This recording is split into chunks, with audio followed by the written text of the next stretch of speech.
제4차 최고위원회 회의를 속개합니다.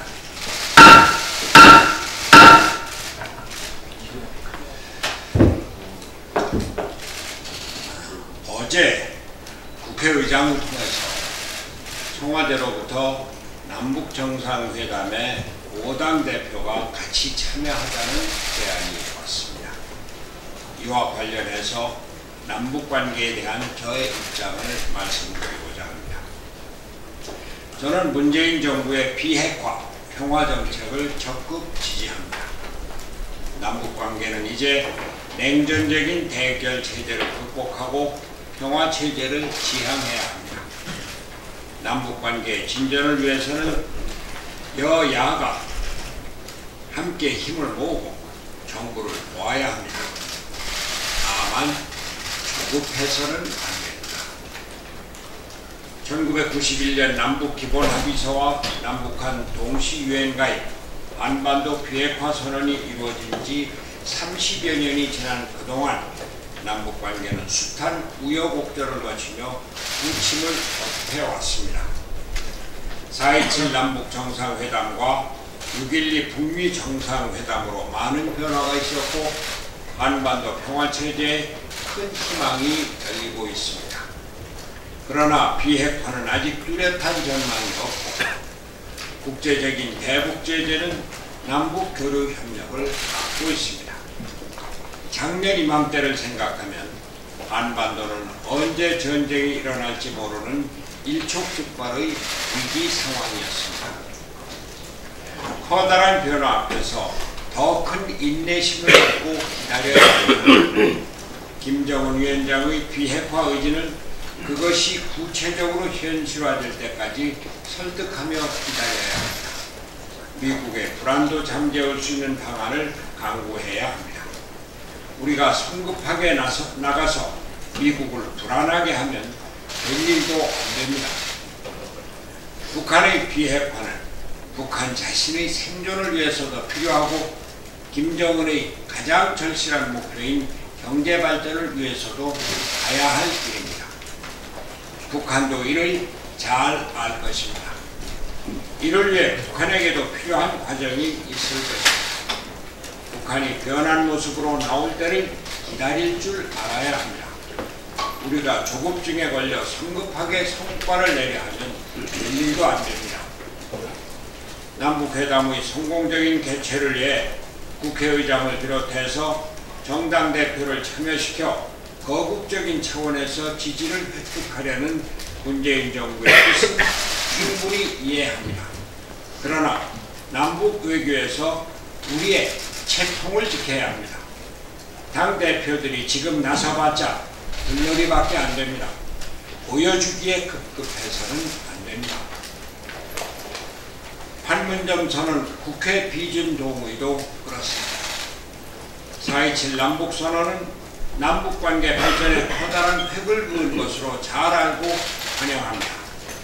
우리는 남북정상의 합의를 초당적으로 지지할 용의가 있습니다. 판문점 선언을 비준 동의함으로써 국내법적 효력을 갖게 해서 제도적 장치를 담보하겠다는 의도도 충분히 이해합니다. 그러나 이것도 조급해서는 안 됩니다. 천천히 해야 합니다. 일반적으로 비준 동의의 대상은 구체성과 상호성이 중요 요소입니다. 그런데 판문점 선언은 양 정상의 정치적 의지 표명이 강해서 구체성에 위협합니다. 애매모호한 추상적 합의를 국회가 비준 동의하면 입법부가 그 사안에 대해 행정부의 전권을 부여해버리는 상황이 됩니다. 북한이 비핵화에 대한 구체적인 진전이 없는 것도 문제입니다. 남북 간의 구체적인 사업계획이 합의될 때 비준 동의가 필요할 것입니다. 남북 합의에 대해 정치적 지지가 필요하다면 김관영 원내대표가 적절히 제시한 대로 여야 만장일치로 판문점 선언 지지 국회 결의안을 채택하는 것이 바람직합니다.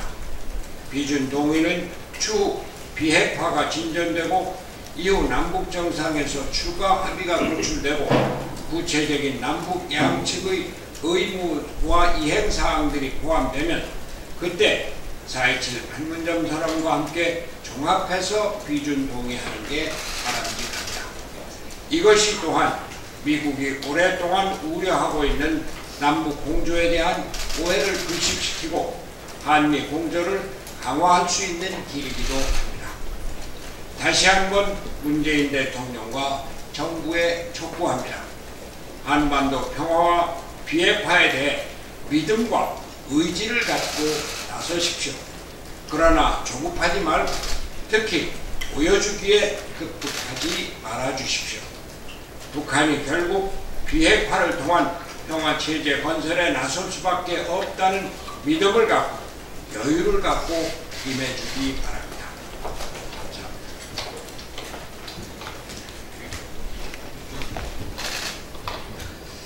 네, 원내대표입니다. 모든 국민이 강남에 가서 살려고 하는 것은 아니다. 살아야 할 이유도 없고 거기에 삶의 터전이 있지도 않다. 저도 거기에 살고 있기 때문에 말씀드립니다. 또 2018년도 최저임금 인상률에 대해서는 제가 생각했던 것보다 높았다. 솔직히 저도 깜짝 놀랐다. 최근 청와대 장하성 정책실장의 구설수에 오른 발언들입니다. 지금 우리나라의 핵심적인 경제 현안 두 가지를 꼽으라면 최저임금 인상과 부동산 대책입니다. 청와대 정책의 수장에서 이 두 가지 사안에 대해서 이런 어이없는 유체 이탈식 발언이 나온 것에 대해서 매우 유감을 표합니다. 매우 부적절했습니다. 이제 장하성 실장 스스로 거취를 결정하십시오. 부동산 정책에서 우리 국민들이 가지는 가장 큰 감정은 상대적 박탈감입니다. 또 최저임금 인상에 너무 많이 놀랐다는 것 더욱 황당합니다. 작년 7월에 2018년 최저임금 인상률을 결정할 때 전혀 몰랐다는 것이 말이 됩니까? 또 2019년 인상률을 결정할 때 속도 조절을 해달라고 그렇게 요구하는 야당의 요청에 대해서 침묵을 하더니 이제서야 본인도 놀랐다는 이런 무책임한 발언을 내놓는 사람이 청와대 정책실장으로 계속 자리를 유지하는 것은 적절하지 않습니다. 오늘부터 여러 개의 청문회가 시작됩니다. 대통령이 이번 개각에 대해서 심기일전이라는 표현을 했습니다. 심기일전으로 조직 개편이 필요한 곳은 청와대입니다. 특히 장하성 정책실장입니다. 신뢰 없이는 어떤 정책도 힘을 얻지 못한다는 점을 청와대는 깨닫기 바랍니다. 오늘 9월 10일은 세계 자살 예방의 날입니다. 2016년 기준으로 우리나라 인구 10만 명당 자살자 수가 25.6명으로 OECD 국가 중에서 1위입니다. 하루에 36명꼴로 자살을 하고 있습니다. 자살은 사실상 100%의 인재입니다. 프랑스의 사회학자 에밀 듀르켐은 자살은 개인적인 문제가 아니라 사회적인 현상이다. 그 원인 또한 사회 시스템에서 찾을 수 있다라고 얘기했습니다. 우리 사회가, 우리 국회가 자살 예방을 위해서 더욱 많은 관심을 가져야 할 이유가 바로 여기에 있습니다. 문재인 정부의 100대 국정과제 중 하나가 자살 예방입니다. 또 보건복지부의 올해 자살 예방과도 신설됐습니다. 이러한 노력에 대해서 평가를 합니다. 여러 가지 사회 현안에 대한 정부의 각별한 관심이 필요하지만 국회 차원에서도 더 많은 노력이 병행되어야 할 것입니다. 올 2월 국회 자살 예방 포럼이 만들어졌고 여야 의원 39명이 함께하고 있습니다. 자살 예방과 관련해서 자살 시도 예상자에 대한 병원, 학교, 시민단체, 사회복지단체들 간의 정보 공유가 무엇보다도 절실하지만 현재 국회는 개인정보보호법 등의 이유로 이 부분에 관해서 손을 대지 못하고 있습니다. 국회에 종합적인 입법적 지원이 필요한 때입니다. 주승용 국회 부의장께서 공동대표를 맡고 있고 제가 부대표를 맡고 있습니다. 바른미래당은 이번 정기국회 입법과제로서 자살 예방과 관련한 여러 법안들을 적극적으로 살펴보겠습니다. 아울러 가까운 일본의 경우 자살 예방 예산이 연 8천억 원대 수준이지만 우리의 경우에는 50분의 1 수준에 불과합니다. 2019년 예산심사 과정에서도 이 부분에 관해서 살펴보겠습니다. 소중한 국민들의 생명을 지키는 일에 바른미래당이 최선을 다하겠습니다. 이상입니다.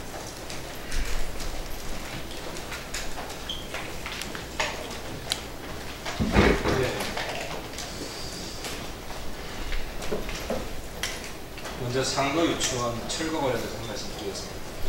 박원순 시장이 상도유치원 신속 철거해야 된다는 발언을 했고요. 그래서 철거가 진행 중인데 지금 상도유치원 바로 철거하는 것은 범죄에 대한 증거인멸을 하는 것입니다. 이수건 교수라고 그 상도유치원 안전점검을 했던 교수도 언급을 했는데요. 상도유치원 자체도 부실 건축 가능성이 충분히 있습니다. 그 집안이 단층 집안인데 철근을 충분히 받지 않았을 가능성이 있다. 때문에 그 옆에 공사 때문에 무너진 측면도 있지만 그 유치원 자체가 부실했기 때문에 무너진 원인도 분명히 있을 수 있는 것입니다. 때문에 이 원인을 정확히 확인하지 않고 처벌을 하면 또 다른 사고를 막는데 큰 문제를 초래할 수 있습니다. 때문에 지금 일부 철거한 것에 일부 철거한 것을 즉각 중단하고 더 이상 무너지지 않게 H빔이라고 합니다. 기둥을 옆에 박은 다음에 이 유치원 자체가 부실 건축된 것은 아닌지 바로 원인 조사를 먼저 들어가야 됩니다. 이 유치원뿐이라고 장담할 수 있습니까? 또 이 건물뿐이라고 장담할 수 있습니까? 많은 건물들이 집안에 원래 안방까지 밑에 있는 안방까지 기둥을 박아야 됩니다. 그러지 않고 지어진 건물이 꽤 많다는 것이 제가 건축 설계 전문가들한테 최근 듣고 있는 이야기입니다. 때문에 증거인멸 즉각 중단하고 부실 건축의 원인부터 조사하는 말씀 다시 한번 강조합니다. 그리고요, 청와대한테 한 말씀 드리겠습니다. 마리논 사고 원인이 부품 결함이라는 것이 다시 확인되고 있습니다. 인체로 치면 척추인데요. 회전 날개 축의 부품이 영어로는 로터 마스트라고 합니다. 이 결함이 생겨서 부품이 회전 축이 먼저 부서졌고 그래서 날개가 떨어져 나갔다는 것이 지금 중간 조사 결과 발표입니다. 근데 문제는 이 부품이 마리논에만 있는 것이 아니라 수리온에도 같이 쓰는 부품이라는 겁니다.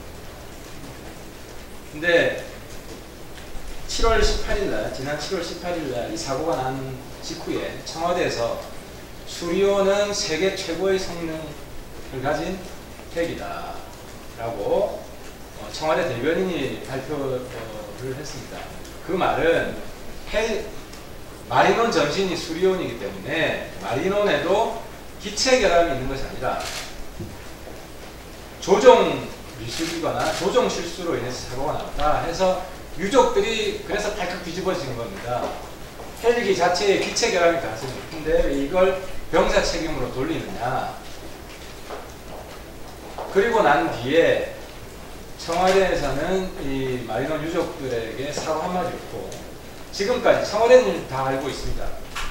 부품 결함이고 수리온에도 똑같이 있는 부품이다 라는 걸 알고 있는데 지금까지도 마리논 유족들한테 사과 한마디 없습니다.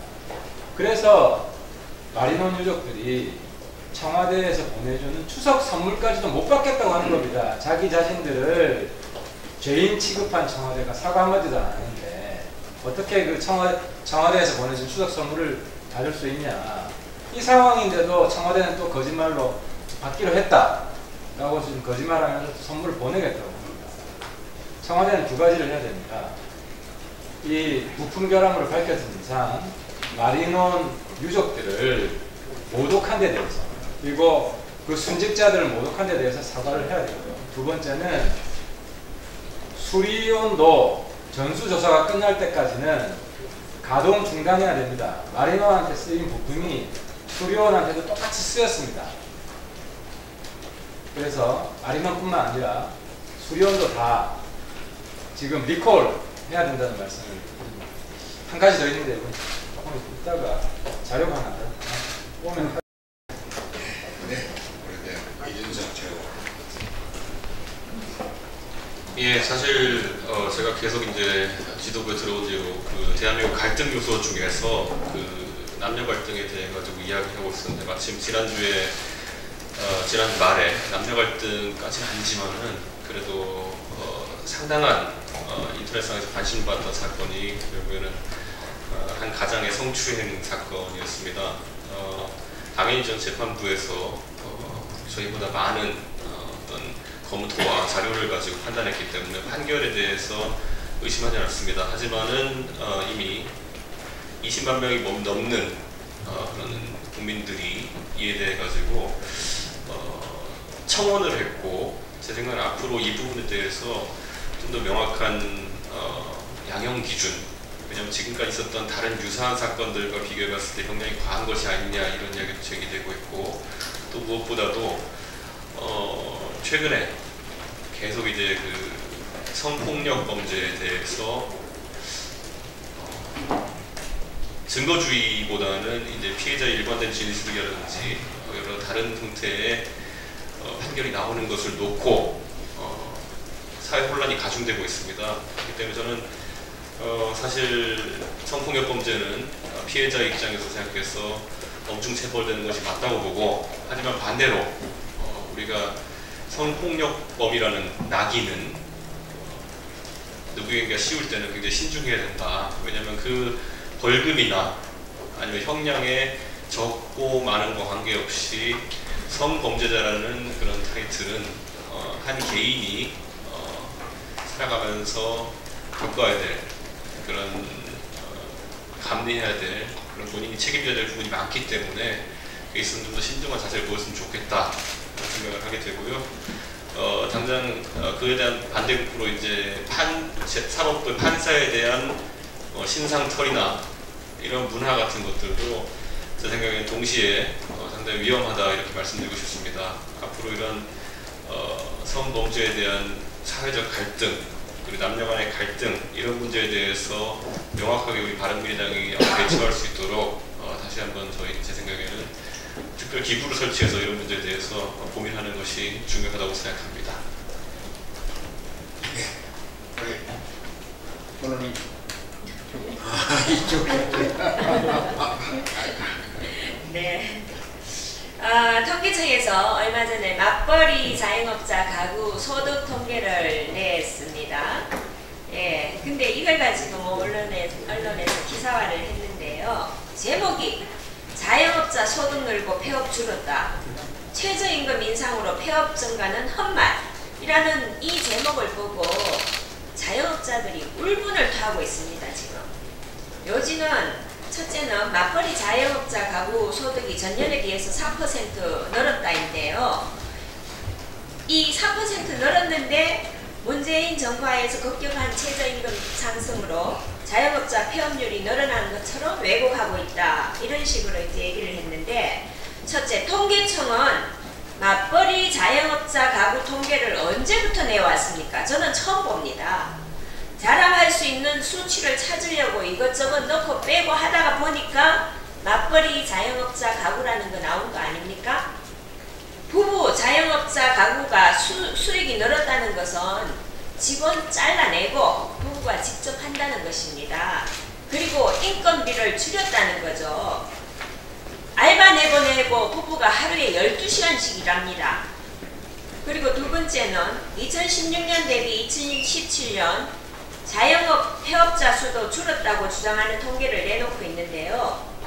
2017년 최저임금은 박근혜 정부에서 책정한 6,470원이고요. 금년부터 최저임금이 16.4% 오른 7,530원으로 책정된 겁니다. 지금 신한카드 자영업 가맹점 중에 금년에, 그래서 금년 상반기에 20만 개 지금 폐업했다고 신고 들어왔고요. 18일 국세청에 따르면은 지난해 음식업을 하다가 사업을 접고 폐업 신고는 신고한 건은 16만 건입니다. 그리고 같은 기간 새로 사업자 등록을 한 음식점 거의 92%에 달하고 있고요. 그래서 10집 문 여는 동안에 9집 문 닫았다는 얘기가 나오는 겁니다. 저 통계청에게 부탁을 합니다. 맞벌이 자영업자 가구 이런 거 말고요. 자영업자만 모집단으로 해서 2018년 6월 기준 2년 7월 분기별로 자영업자 소득 증감률과 자영업자 신규 사업자 대비 폐업자 수를 전 국민에게 또 바른미래당에 제시를 해주기를 바랍니다. 그리고 신임 강신욱 통계청장에게도 좀 구합니다. 경제 관련 장관회의에서 장관님들의 정책에 좋은 통계를 만드는 것으로 보답하겠다고 말했는데요. 좋은 통계의 정의는 뭡니까? 장관들이 원하는 입에 맞는 통계입니까? 국민들은 그런 좋은 통계보다는 정확한 통계를 원합니다. 통계청장은 통계 조작으로 폭망한 그리스 교훈을 잘 새기고 제대로 된 통계를 제시해 주십시오. 오늘부터 장관, 헌재소장 등 10명의 고위공직자 후보 청문회가 시작하는데요. 청와대는 7대 비리에 해당하는 자는 임용을 원천 차단하겠다고 전부터 누누이 강조를 해왔습니다. 이는 대통령이 국민과 한 약속입니다. 이번 청문회에서 철저히 지켜주시기 바랍니다. 이상입니다. 예, 오늘 권은희 정치계에서 말씀하세요. 네, 어제 바른미래당 김관영 원내대표가 한반도 평화와 비핵화를 위한 남북한의 의지와 노력에 대한 정치적 지지를 담은 국회의 결의안에 대해서 말씀드렸습니다. 이 국회의 정치적 지지를 담은 결의안을 근거로 문재인 대통령이 제3차 남북정상회담을 성공적으로 잘 진행하시기를 바랍니다. 하지만 이를 넘어서서 4.27 판문점 선언과 이에 담긴 14남북 공동선언의 비준 동의 요청은 무모한 일이고 국회의 정쟁만을 가져오는 일입니다. 이런 일이 내일 일어나지 않도록 해주시기 바랍니다. 비준 동의는 법률적인 효력을 부여해서 남북 경제 협력 사업을 가능하게 하는 그런 의미입니다. 북한이 비핵화에 대한 실천적 조치가 없어서 북한에 대한 국제사회의 제재가 지속되고 있는 현 시점에서는 국회에서 할 수 없는 일입니다. 단지 3차 남북 정상회담에서 협상력을 위한 주머니 속의 공깃돌로 이용하기 위해서 국회가 할 수 없는 이런 비준 동의를 요청하는 것을 그만두시길 바랍니다. 국회는 지금 현재 국민의 안전, 건강, 민생을 위한 시급하고 중요한 현안 과제들이 많습니다. 임차인 보호를 위한 상가 임대차 보호법 개정을 위한 입법과제, 그리고 규제 혁신으로 경제 활성화의 여건을 마련하는 입법과제, 최저임금의 급격한 인상에 따른 취약계층의 일자리 감소, 자영업자의 충격, 이로 인한 소득 양극화 심화의 민생 문제, 집값 잡으라고 했더니 집 없는 서민을 잡고 여당 의원이 신규 사업 후보지까지 공개하는 복마전이 펼쳐지고 있는 부동산 대책, 학교 급식용 케이크로 전국적으로 2,100명의 식중독 의심 환자가 발생하면서 드러난 식품 안전 시스템의 구멍 등 중요하고 산적한 현안을 위해서 국회가 힘을 모아야 할 시기입니다. 이런 국회를 정쟁의 장으로 만들지 말아주시기 바랍니다.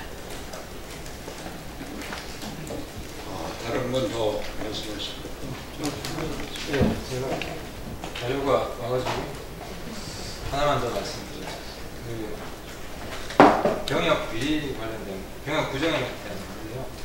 예술요원 병역 부정이 있었다는 강한 의혹을 합니다. 2016년인데요. 헬싱키 국제발레 콩쿠르에서 1등을 했다고 신청을 해서 면제를 받은 케이스입니다. 근데 참고로 말씀드리면 국제 콩쿠르에는 주니어, 시니어 부분이 있고 시니어 부분에 1등을 해야 됩니다. 이 헬싱키 발레 콩쿠르에도 시니어 부분, 남자 부분, 여자 부분 나눠져 있고 그래서 남자 부분에서 1등을 해야 되는데 여기 이분 그냥 제가 제이 모 씨라고 하겠습니다. 제이 모 씨는 공식 시니어 부분 1등 한 게 아니라 번외 장려상을 받았습니다. 근데 번외 장려상 명칭이 이게 좀 복잡한데요. 파드대 1등이라고 표시되어 있어요. 파드대 1등. 그래서 이게 오해를 줄 수 있는 건데 제가 그래서 찾아보니까 파드대라는 거는 PAS 띄우고 DE 띄우고 DEUX 이게 뭐냐면 고전 2인분이라는 뜻이에요. 고전 듀엣이에요. 고전 2인분, 클래식 2인분. 그러니까 이 헷갈리게 할 수 있는데 그 결승전이 두 가지로 구성이 돼요. 고전무하고 현대무로 구성이 돼서 고전무와 현대무의 종합 점수로 1, 2, 3등을 가요.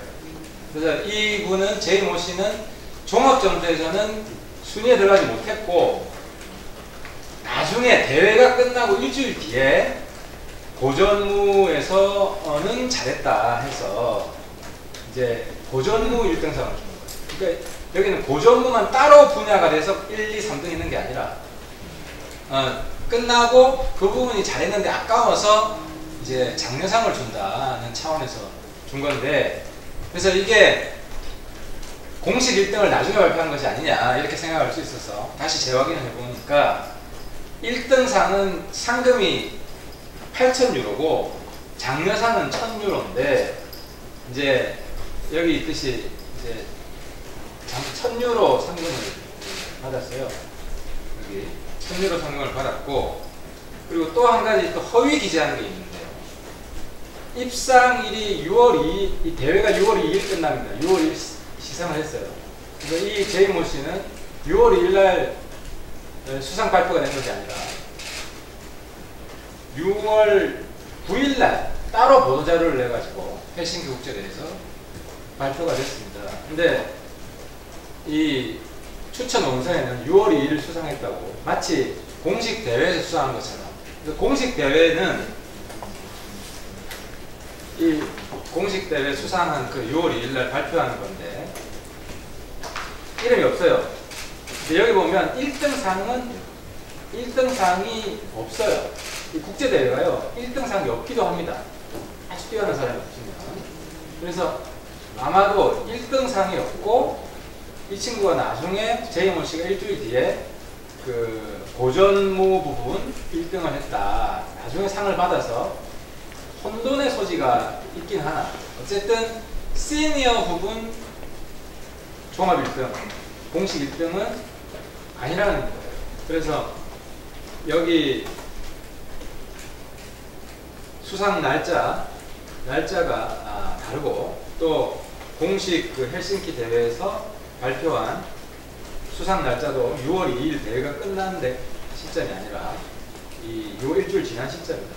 그래서 제가 발레 그쪽 전문가 관계자한테 물어보니까 수상일날 수상자 발표를 안 하고 일주일 뒤에 발표하는 것조차도 굉장히 이례적이다.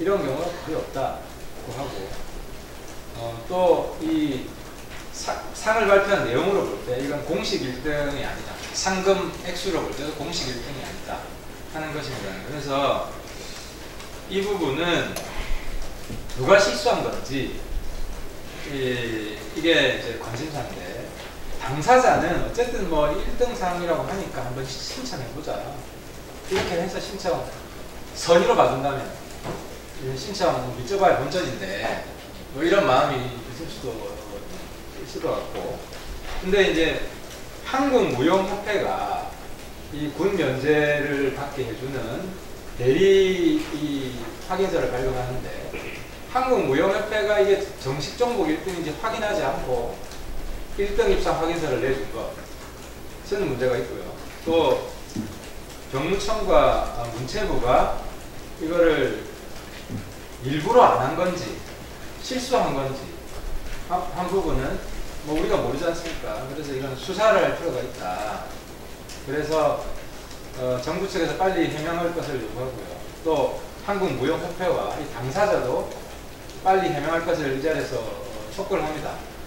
그래서 그 해명 상황에 따라서 수사를 공식적으로 의뢰할 수도 있다는 말씀을 드리고, 이 외에도 마지막 말씀은 예술 분야가 상당히 부실하게 병행 문제가 운영되기 때문에 저희 의원실에서 찾아낸 게 한 건인데 또 계속 지금 조사를 하고 있습니다. 그래서 다른 어떤 전원이나 단서가 있으면 저희 의원실로 제보를 해주시기를 이 자리를 들어서 말씀드리겠습니다. 다른 분도 말씀드렸습니다. 제가 정부의 안전불감증 그리고 공무원의 근무기간 회의에 대해서 잠깐 말씀드리겠습니다. 행정의 가장 중요한 책임은 국민의 생명과 안전입니다. 최근에 상도 유치원이 기울어져 있는 모습, 철거 현장의 사진, 영상을 보면서 국민들이 상당히 불안했습니다. 뿐만 아니라 메르스 사태가 재현이 됐습니다. 며칠 전에는 가산동의 커다란 아파트 앞에 집안이 함몰됐습니다. 국민들의 불안이 가중되고 있습니다. 상도 유치원 경우만 보더라도 참 저희가 직접 최고위원 또 국회의원들하고 같이 가봤습니다만 그 저희 눈으로 확인한 현장은 아주 위험한 상황이었습니다. 건물이, 그것도 어린 아이들이 공부하고 노는 건물이 10도나 기울어져요. 그 밑에 땅은 완전히 함몰되어 있고 말이죠.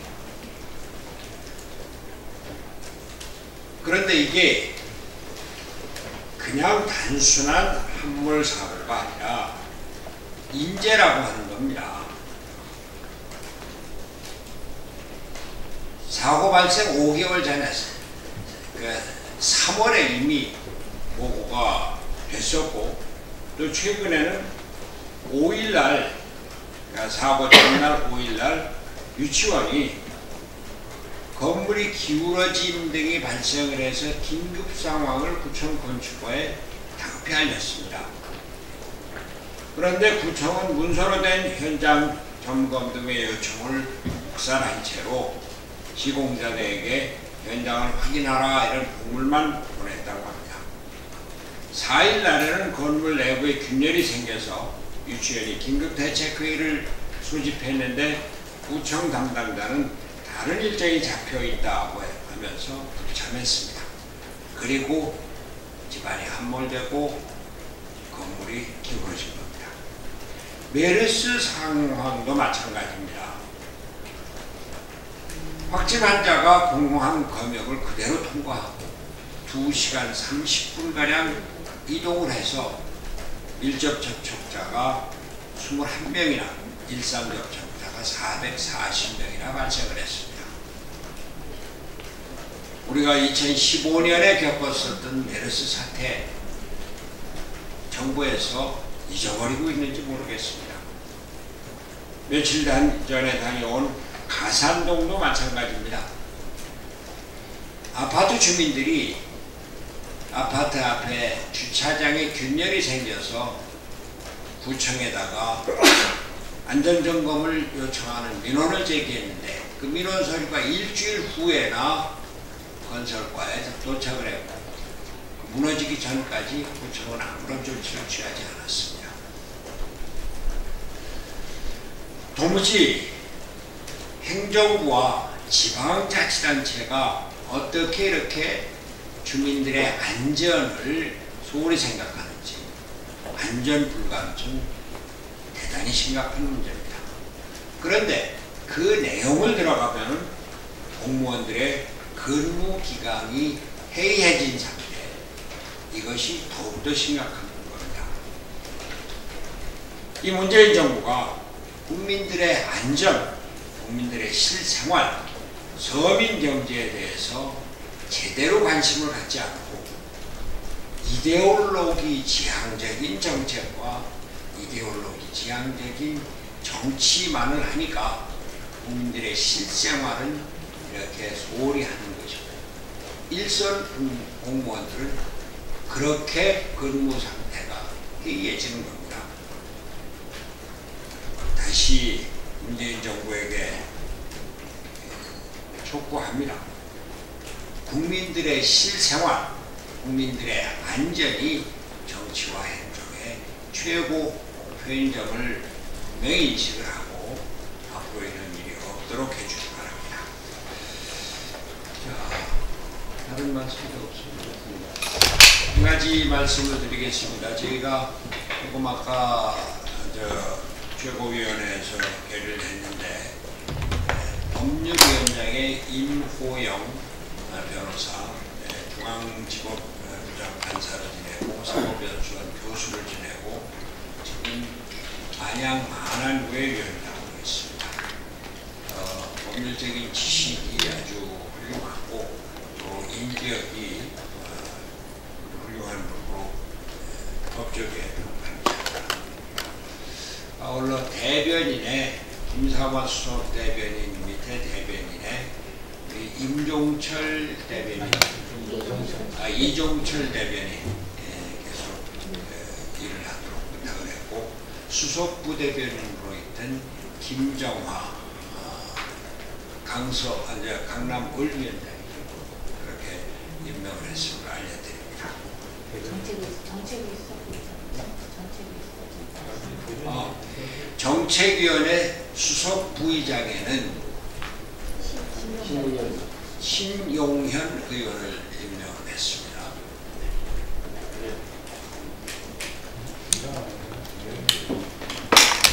김정화 대변인.